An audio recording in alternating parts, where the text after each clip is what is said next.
What if I told you that mercy ruins more men than malice ever could? That the greatest tragedy of modern life is not the presence of cruelty but the absence of disciplined ruthlessness, and that the reason most people never rise has nothing to do with weakness and everything to do with their refusal to wield the blade when the moment silently begs for it.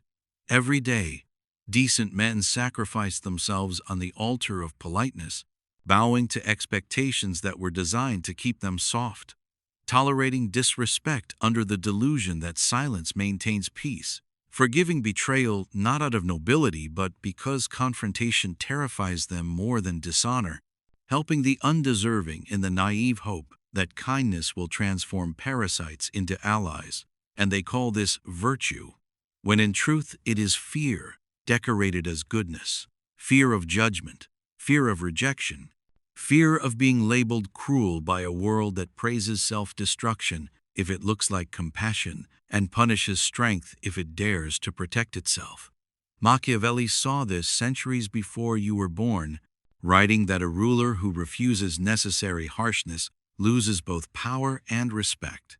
Because the world does not reward your softness, it exploits it. Show your tenderness too early and you don't receive gratitude. You attract predators. Confuse patience with peace, and rot grows silently at your foundation. Choose to be liked instead of feared, and you exchange influence for pity. Ruthlessness, in its purest form, is not destruction but preservation, the refusal to let sentimentality erode your throne. A ruthless man doesn't move from hatred. He moves from clarity. He does not beg, bargain, or broadcast his pain. He simply acts. He cuts when the cut is due. He closes doors without theatrical explanations. He sees betrayal for what it is and refuses to pretend otherwise. He does not offer second chances to chaos because he understands a truth. Most men die without learning. Power is not maintained through kindness. It is maintained through consequence. The downfall of most men comes not through enemies but through excessive mercy. Not through betrayal, but through tolerance of it.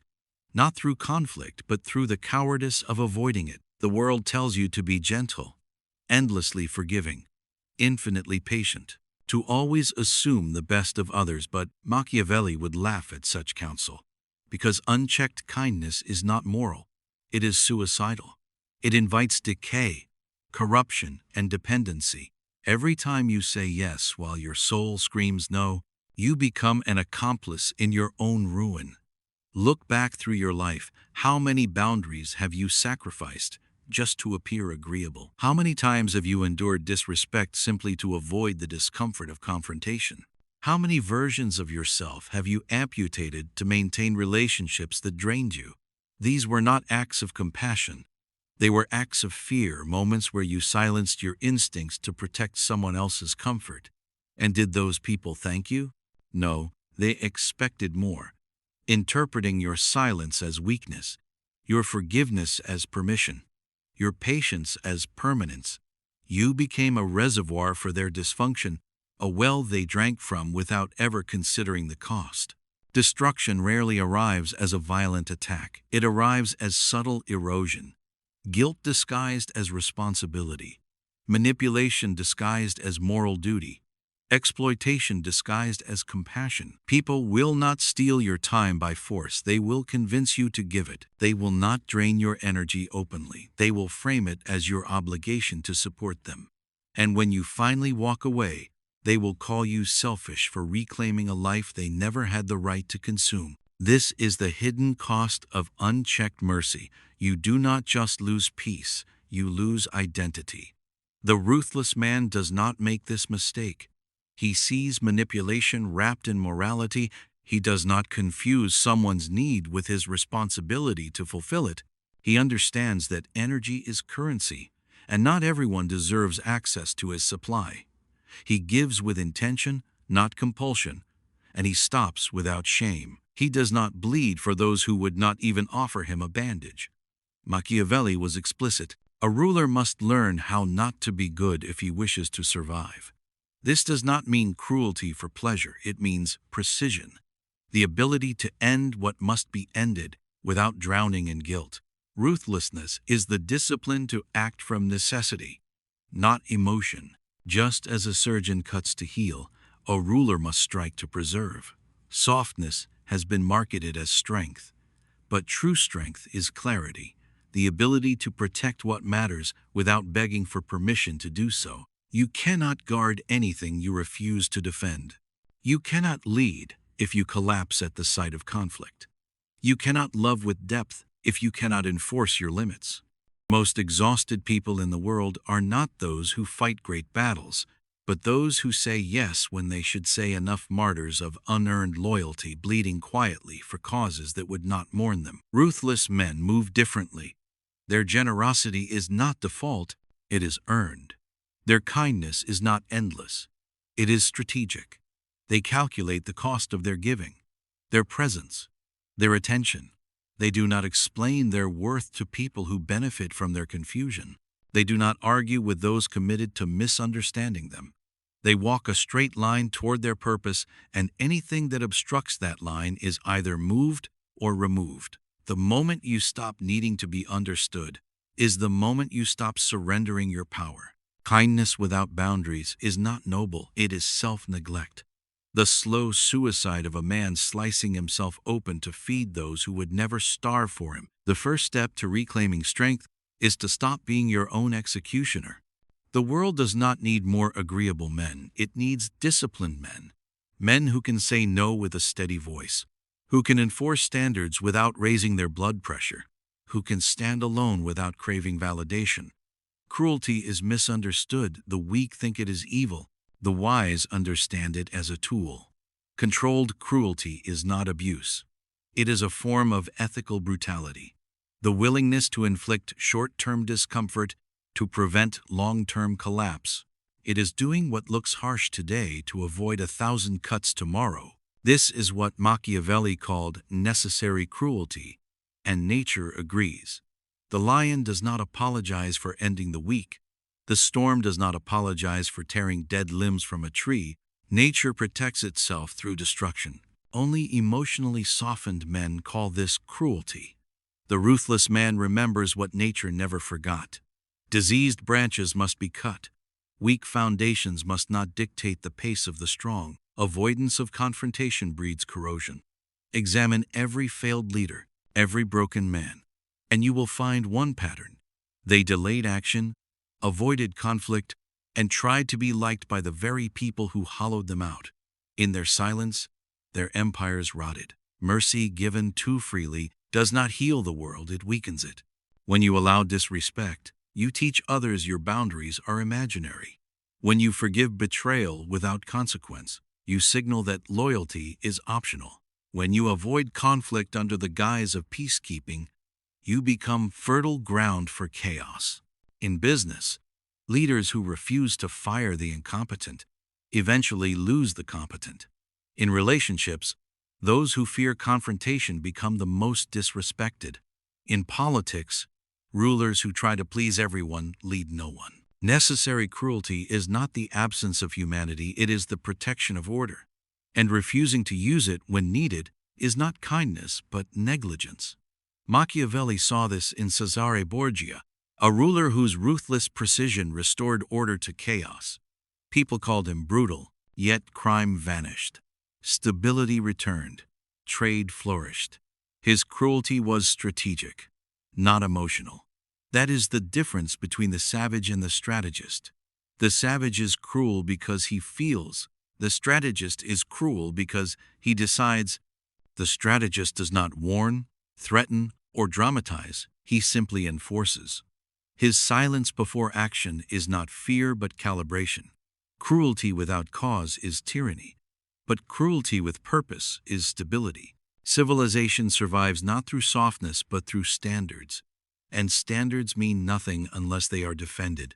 Every boundary you enforce whispers, "I will not be played with." Every undeserved forgiveness you withhold declares, "My dignity outweighs your comfort." Every draining person you remove affirms, "My peace is not negotiable." This is the quiet architecture of power, not noise, but certainty. not rage, but order, because the man who cannot control himself will never control anything. The man who cannot govern his impulses will drown in them.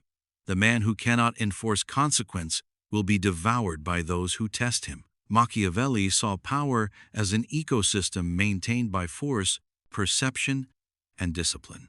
Your reputation is currency. Your boundaries are armor. Your silence is leverage.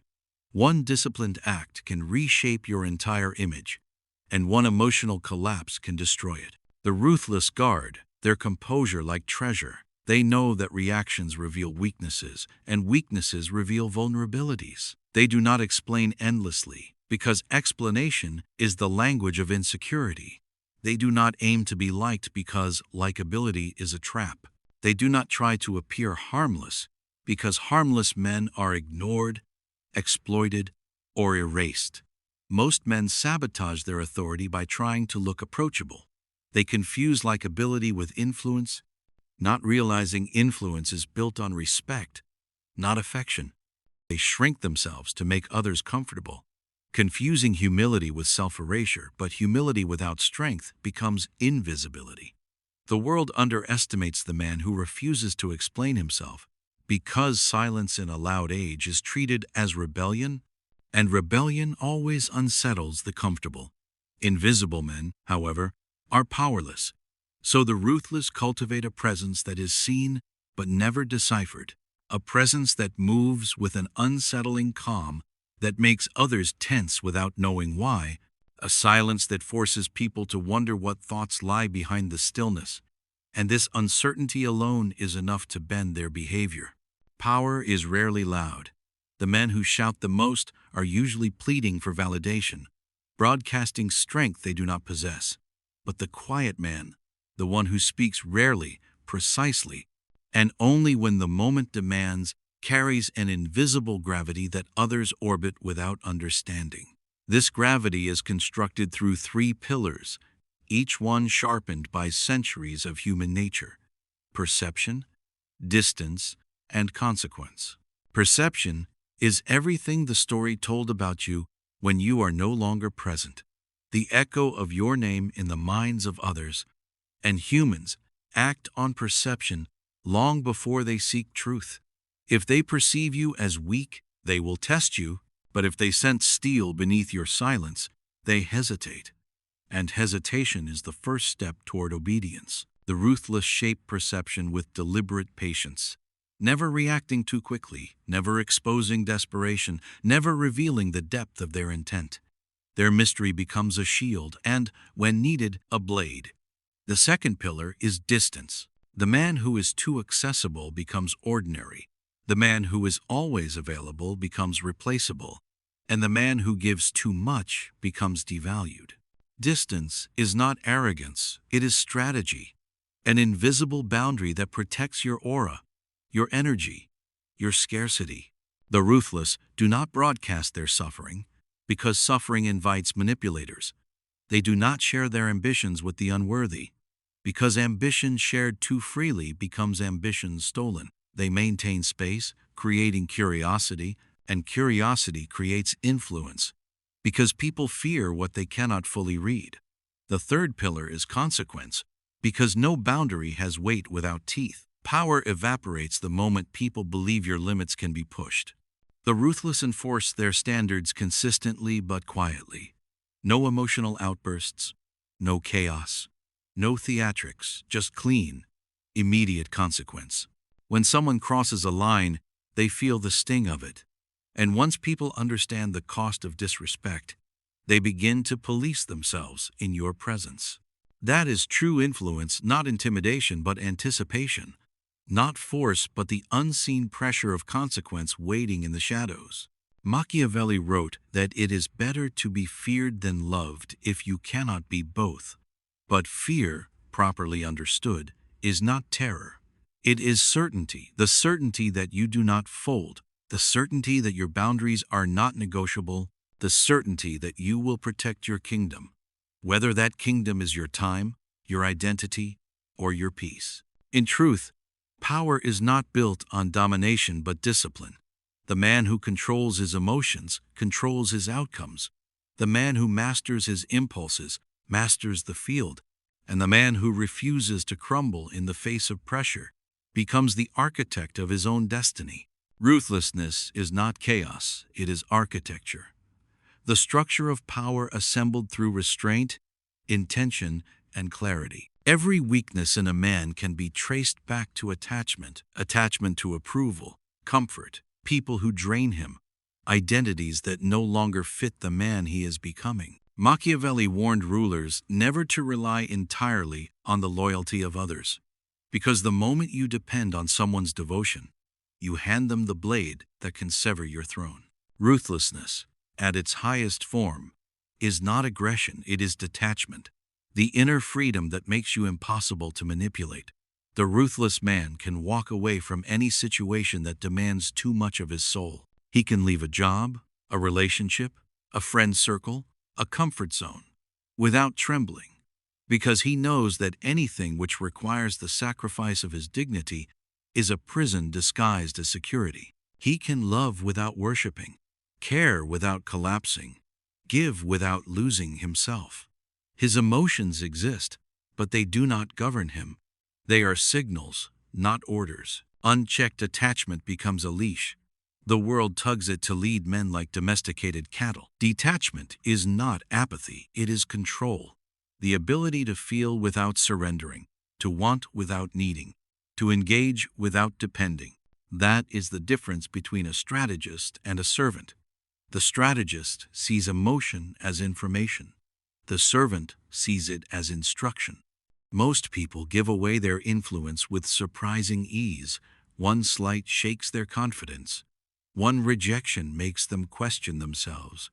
One silence makes them uncertain of their value. They react to every external signal, like puppets moved by outside forces. But the disciplined person is grounded internally. Their worth is self-determined, their direction deliberate.